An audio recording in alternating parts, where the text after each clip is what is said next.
Bab makbul doa orang yang berbuat baik kepada dua ibu bapanya. Dengan sanadnya Imam Bukhari meriwayatkan daripada Ibnu Umar daripada Rasulullah SAW sabdanya, ketika tiga orang sedang berjalan, tiba-tiba mereka ditimpa hujan. Mereka pun pergi ke satu gua di sebuah bukit. Maka terjatuh di muka gua yang mereka masuk itu satu batu besar dari bukit. Batu itu menutupi mereka. Sebahagian mereka berkata kepada sebahagian yang lain, yang salah seorang daripada mereka berkata, perhatikanlah amalan-amalan yang saleh yang telah kamu lakukan kerana Allah. Kamu berdoalah kepada Allah dengan mengemukakan amalan itu, dengan menyebutkan amalan itu. Mudah-mudahan Allah akan membuka pintu gua ni. Maka salah seorang daripada mereka berkata, ya Allah, sesungguhnya saya ini ada mempunyai dua orang ibu bapa yang sudah sangat tua. Saya juga ada beberapa orang anak yang masih kecil. Saya menggembala binatang ternakan saya untuk menjaga mereka. Bila saya balik, saya perah susu dan saya mulakan memberi susu itu kepada dua ibu bapa saya sebelum saya berikan kepada anak-anak saya. Pada suatu hari, pokok yang menjadi makanan kepada binatang itu berada jauh. Jadi binatang itu pergi jauh. Saya tidak pulang kecuali setelah petang. Tidak semestinya petang tu maksudnya waktu petang. Maksudnya sebelah malam, awal malam. Saya dapati kedua-duanya telah pun tertidur. Saya pun perah susu seperti mana saya biasa perah. Saya bawakan bekas susu. Saya berdiri dekat kepala mereka berdua. Saya tak mahu menyedarkan mereka berdua dari tidur mereka. Dan saya tidak mahu memulakan susu itu dengan anak-anak sebelum mereka berdua. Budak-budak pada ketika itu menangis dekat kaki saya. Tapi begitulah keadaan saya dan keadaan mereka hingga terbit fajar, hingga subuh. Sekiranya engkau memang tahu bahawa aku telah melakukan itu kerana engkau, yakni ikhlas keranamu, bukalah sedikit pintu gua ini untuk kami supaya dapat kami nampak langit. Maka Allah SWT bukakan kepada mereka sehingga mereka dapat nampak langit.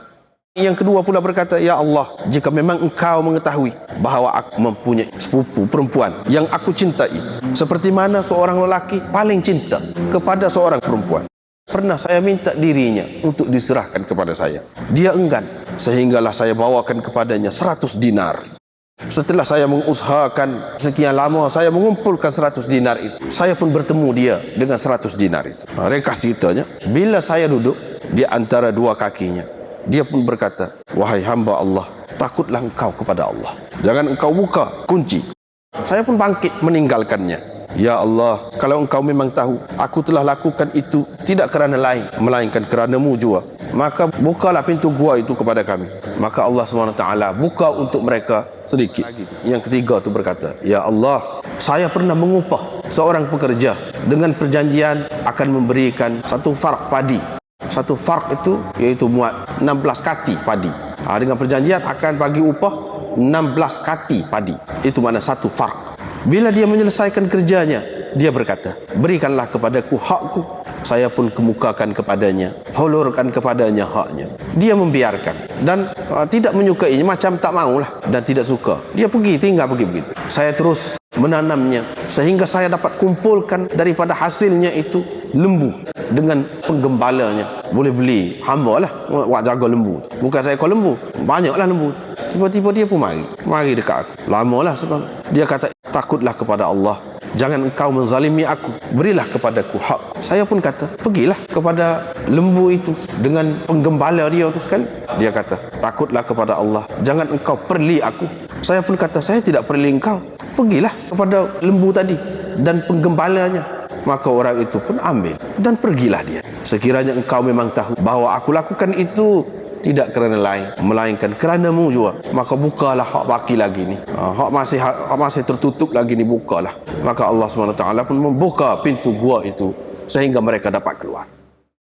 Kelebihan buat baik pada dua ibu bapa ni, di sisi Allah SWT pun orang ni dipandang mulia. Kedudukan dia tinggi. Kenapa? kerana Allah SWT akan menerima, memakbulkan doa orang lagu. Sebab apa? Orang ni suci. Allah SWT hanya terima daripada orang yang suci. Peribadi yang suci lagu ni baru Allah SWT terima. Itu kelebihan dia dengan Allah SWT pula. Kelebihan dia di alam rohani dia ni seorang yang suci. Bila jiwa dia suci, sehingga doa dia tu dimakbulkan. Lepas tu dia mari hadis ni sudah hak 3 orang. Tutup pintu gua. Hak tu pun kata hak mula-mula ni. Hak ni hak maksud dia hak mula-mula ni. Dia ada 2 ibu bapa yang sudah tua, ada anak-anak kecil. Dia pergi perak kambing lembu, dia pergi keluar. Lepas tu kambing apa duk makan daun-daun kayu. Kalau pokok ada kat rumah tak ada, pergi jauh. Bila pergi tu petang, elok balik. Satu hari ni pergi jauh sangat. Bila balik tu ayah mak dia sudah tidur dah. Macam mana? Tidur je kita kata. Orang tua lagu tu. Apabila sampai ke satu peringkat manusia ni jadi seperti budak-budak. Sampai peringkat tu dapati dia sudah tidur. Dia pun perah susu, tak apa perah susu. Seperti mana biasa dia bui kepada 2 ibu bapa dia dulu daripada anak dia. Anak dia kemudian dia bui kepada 2 ibu bapa dia dulu. Lepas tu dia kata, budak-budak ni tak kira lah, duduk jerit dekat kaki dia nak susu. Dia ni tak jerit pun duduk tunggu semacam. Dia nak gerak tak sih, takut ibu bapa dia baru tidur ke, nanti jadi tidak puas tidur ke. Dia tak sih ganggu. Maknanya dia ni jaga betul 2 ibu bapa dia. Inilah cara sehingga bangun sendiri. Lepas pada tu dia bagi kepada ibu bapa, anak-anak ni baru bui. Apa makna ni?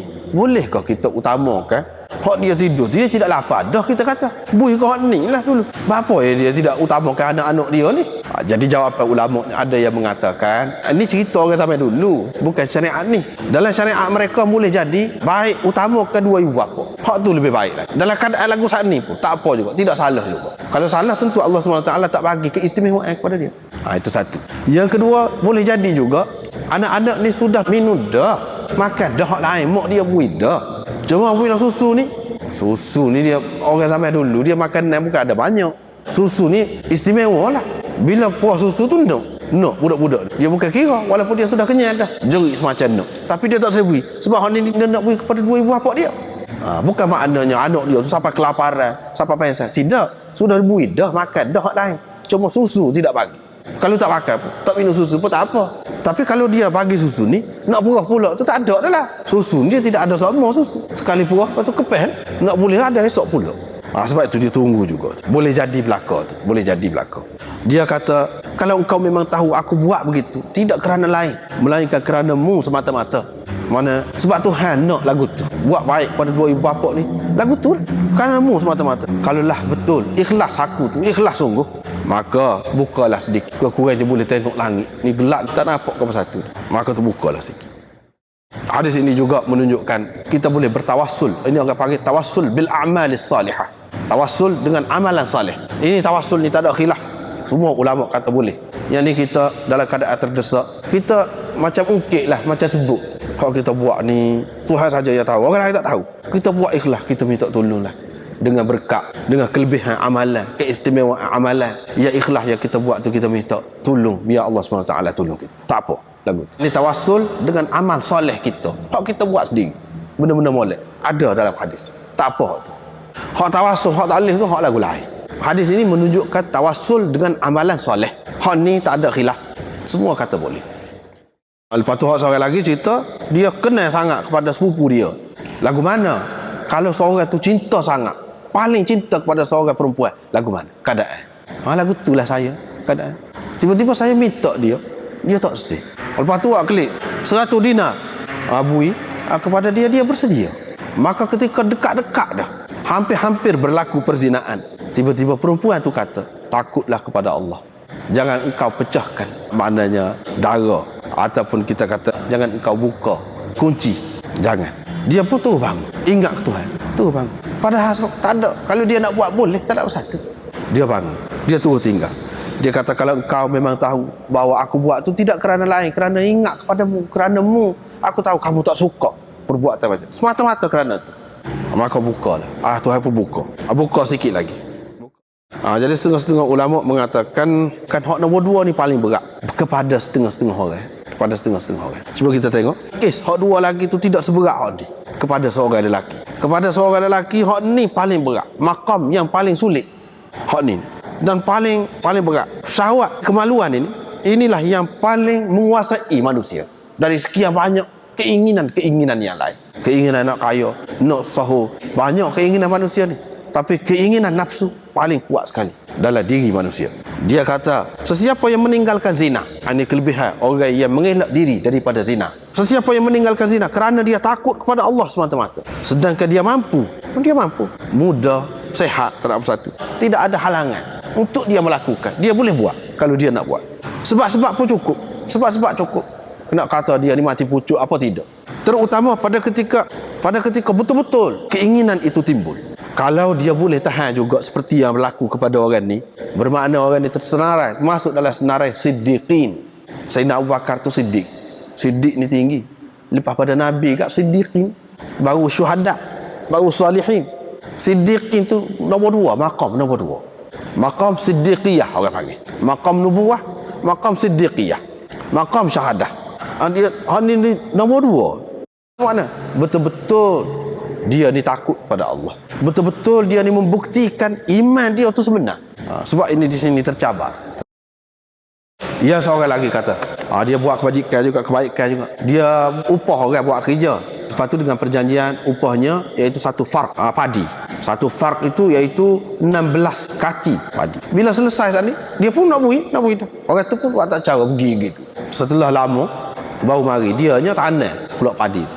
Bila tanam, boleh beli lembu, boleh beli gembala gapo. Zaman dulu kan hamba abdi ni dia boleh beli untuk jadi gembala gapo tu boleh beli. Bila orang tu mari dia pun kata pergi ambil. Orang tu kata perli ke? Tak, dia kata tidak perli sungguh. Ambil dia pun memang tak kisah. Pelik juga tu. Mana pasal apa dia kira ni hak dia. Dia tolong jaga. Mana amanah betul. Orang ni amanah betul dalam masalah harta. Dalam masalah harta begitu amanah dia. Maka Allah SWT kenal amal. Ini orang panggil amal soleh berlaku. Hak yang ketiga ni buka habislah. Boleh keluarlah 3 orang ni. Jadi hak dikehendaki dalam hadis ni iaitu yang pertama tu. Iaitu orang yang buat baik pada 2 ibu bapa dia ni, dia ada kesan. Kesan tu bukan kesan di akhirat saja, pahala saja, tidak. Dalam dunia ni pun membantu, menolong dia dalam kejayaan hidup dia. Menolong. Tidak saja, tidak. Dalam dunia ni pun Tuhan beri nampak. Terutama pada masa terdesak. Kalau dia sebut tu, Allah SWT akan mengambil kira. Benda yang dia ambil kira ni bukan saja-saja ni, tidak. Dalam dunia pun faedah dia tu nampak.